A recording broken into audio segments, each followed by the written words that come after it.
Indian defence से related एक बड़ी अपडेट निकलकर सामने आई है।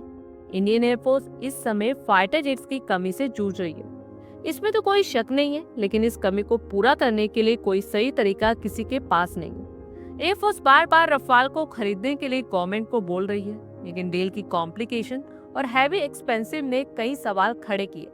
ऐसे में क्या अब समय आ गया है कि रफाल डील को ठंडे बस्ते में डाल दिया जाए?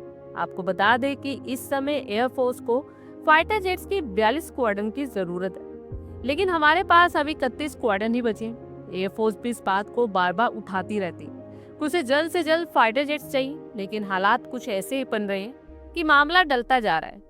बीते दिनों भारतीय वायुसेना ने एक बार फिर सरकार के पास 114 रफाल फाइटर जेट का प्रस्ताव भेजा था, लेकिन सरकार ने अब इस ऑफर को फिर से सेना के पास वापस भेज दिया। सरकार ने इस प्रस्ताव को और डिटेल में तैयार करने को कहा है। एक रिपोर्ट के अकॉर्डिंगली ये प्रस्ताव 2 लाख करोड़ रुपए से ज्यादा का है। सरकार की योजना रफाल बनाने वाली कंपनी के साथ ऐसी डील करने की है ताकि इस एयरक्राफ्ट का ज्यादा से ज्यादा पार्ट्स भारत में बनाए जाए।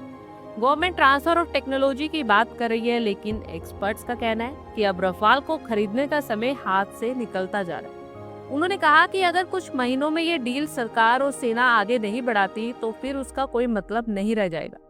एक बार स्वदेशी फाइटर जेट तेजस मार्क 2 और एमका के स्पीड पकड़ लेने के बाद रफाल की नीड को जस्टिफाई करना टफ हो जाएगा।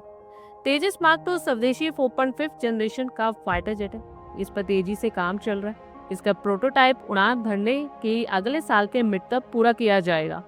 पहली उड़ान 2027 में होनी है। साल 2029 से 30 में इसका सीरियल प्रोडक्शन होना है। इसमें एडवांस एवियोनिक्स और उत्तम एसा रडार लगाए जाएंगे। इस तरह रफाल की तरह 4.5 जनरेशन का फाइटर जेट बनकर तैयार होगा। इससे पहले भारत एक दूसरे फाइटर जेट तेजस मार्क 1 का प्रोडक्शन भी स्टार्ट कर चुका है।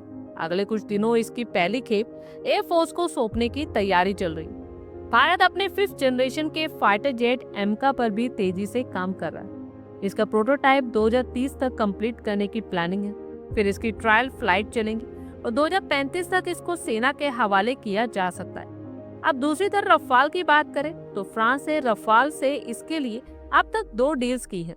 एयरफोर्स के लिए 36 फाइटर जेट्स खरीदने के बाद नेवी के लिए 29 एयरक्राफ्ट खरीदने जा रहे हैं। लेकिन एक्सपर्ट्स अब तीसरी डील को लेकर भी कई सवाल खड़े कर रहे हैं। उनका कहना है कि रफाल एक शानदार फाइटर जेट होने के साथ साथ एक बहुत महंगा सौदा भी है। दूसरी तरफ अगर फ्रांस से डील साइन होती है तो सप्लाई स्टार्ट होने में कम से कम 3 साल का समय लगेगा। फिलहाल डील साइन होने की तो कोई संभावना नजर नहीं आ रही है, क्योंकि भारत सरकार इसके लिए टेक्नोलॉजी ट्रांसफर और लोकल प्रोडक्शन पर भी जोर दे रही है, जिसमें अभी समय लग सकता है। और वही भारत का अपना 4.5 जनरेशन का फाइटर जेट तेजस मार्क 2 का प्रोडक्शन भी 3 से 4 साल में स्टार्ट होने की संभावना है। यानी रफाल के लिए डील होने के बाद भी उसकी सप्लाई भी उसी समय होगी जब स्वदेशी फाइटर जेट की सप्लाई शुरू हो सकती है। एक्सपर्ट इसी को लेकर ही टेंशन में है। ऐसे में भारत के पास एक ही रास्ता बचता है कि वो अपने स्वदेशी फाइटर जेट प्रोग्राम में तेजी लाए। आप लोगों की क्या कुछ राय है, कमेंट बॉक्स में शेयर करें। आई होप आपको हमारी ये वीडियो अच्छी लगी हो और आगे भी इसी तरह के अपडेट्स के लिए हमारे चैनल को जरूर सब्सक्राइब करें। धन्यवाद।